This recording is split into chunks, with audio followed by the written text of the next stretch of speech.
Ghost of Tsushima PS4, has remained in first place on the French charts in week 31, 2020, according to Cell. The rest of the top 5 have remained unchanged. Plenty of TV series are cancelled before their time, but some get their plugs pulled faster and more unceremoniously than others, and Firefly fans are still smarting over the loss of their favorite cult sci-fi classic. Animal Cross, New Horizons (NS) is in second place, Paper Mario, The Origami King (NS) is in third place, Mario Kart 8 Deluxe (NS) is in fourth place, and The Last of Us Part 2 rounds out the top 5. PS4 Ghost of Tsushima The Last of Us Part 2 Fairy Tail Xbox One F1 2020 Streets of Rage 4 Forza Horizon 4 Nintendo Switch Animal Crossing, New Horizons Paper Mario, The Origami King Mario Kart 8 Deluxe Nintendo 3DS Animal Crossing, New Leaf Mario Kart 7 Luigi's Mansion 2 The Sims 4 World of Warcraft Red Dead Redemption 2 A lifelong and avid gamer, William D'Angelo was first introduced to VG charts in 2007. After years of supporting the site, he was brought on in 2010 as a junior analyst, working his way up to lead analyst in 2012. He has expanded his involvement in the gaming community by producing content on his own YouTube channel and Twitch channel dedicated to gaming Let's Plays and tutorials. The brainchild of future Avengers director Joss Whedon, Firefly was supposed to be the next huge science fiction sensation to change television. Unfortunately, those hopes were dashed when the show's voyage ended after a single incomplete season. You can contact the author at wdangelo@vgcharts.com or on Twitter at TrunksWD. More articles. Despite the popularity the series later had on the DVD and Blu-ray formats, not to mention the successes of the series' sequel film, Serenity, Whedon and his scrappy Firefly crew were really doomed from the start by a whole host of behind-the-scenes factors, some of which had surprisingly little to do with the quality of the series itself.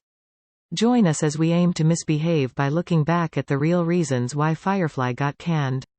Fox was expecting another Buffy or Angel by 2002. Joss Whedon had become television's golden boy with his two bona fide hit shows running at the same time, Buffy the Vampire Slayer and its spin-off, Angel.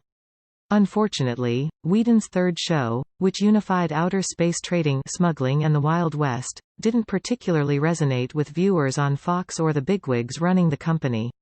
A unique premise fairly original for its time, Firefly mashed up the sci-fi and Western genres to create a backdrop for what Whedon really wanted to explore.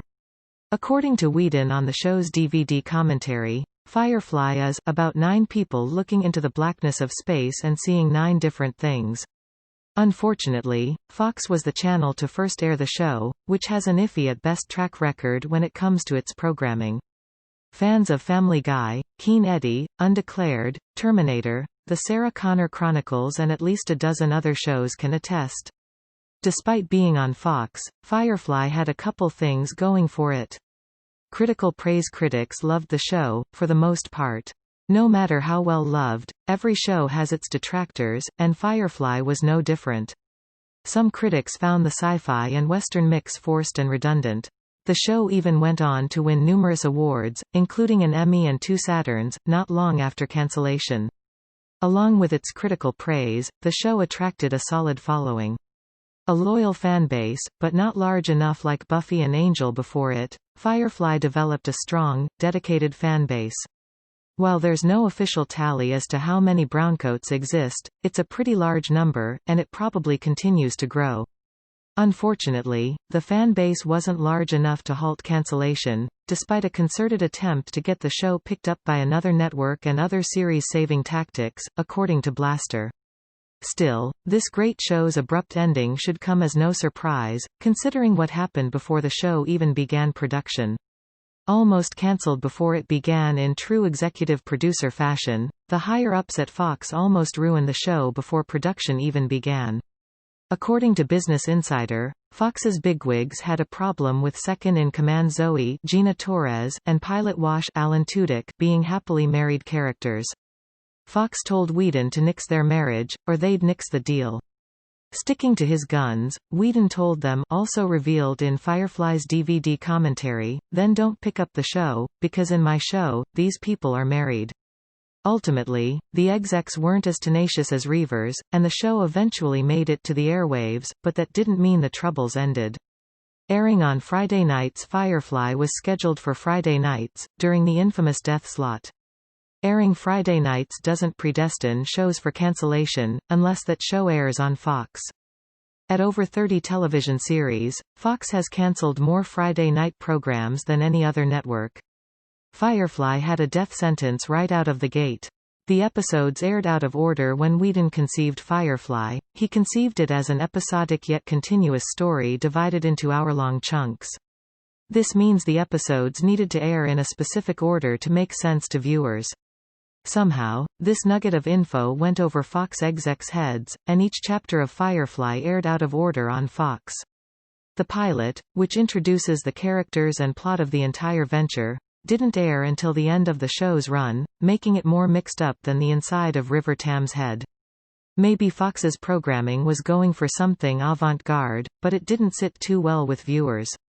The promos didn't capture the spirit of the show. Fox's ads, promos, and commercials for Firefly failed at trying to properly convey what the show was about or what it was in spirit. As producer Chris Buchanan said on the DVD commentary, the campaign suggested Firefly was a wacky genre comedy, when it wasn't. That's not to say it lacked humor, but the ads didn't fully encapsulate the show. As Amy Pascal stated in Joss Whedon, the biography, viewers who would have loved the show were too alienated to watch it, and those who tuned in because of the promos were disappointed.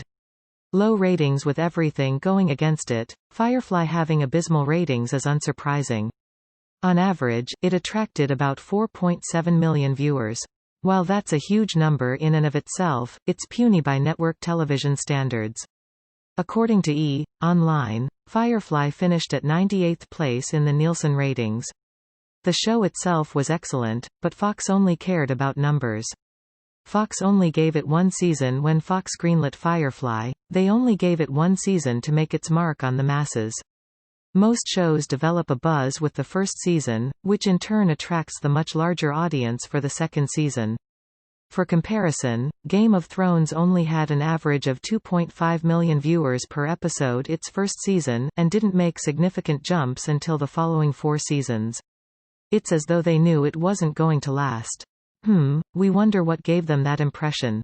An executive defense. Despite all the hindrances they placed before the show's success, the fine folks at Fox essentially played dumb when it comes to Firefly's cancellation. Former Fox Entertainment president Gail Berman told the Pittsburgh Post-Gazette, having to cancel it was very difficult. Of course it was, considering she was part of the decision-making process that led to the series episodes airing out of order. Firefly's cancellation wasn't all bad, because of Serenity, the big motion picture follow-up to the series.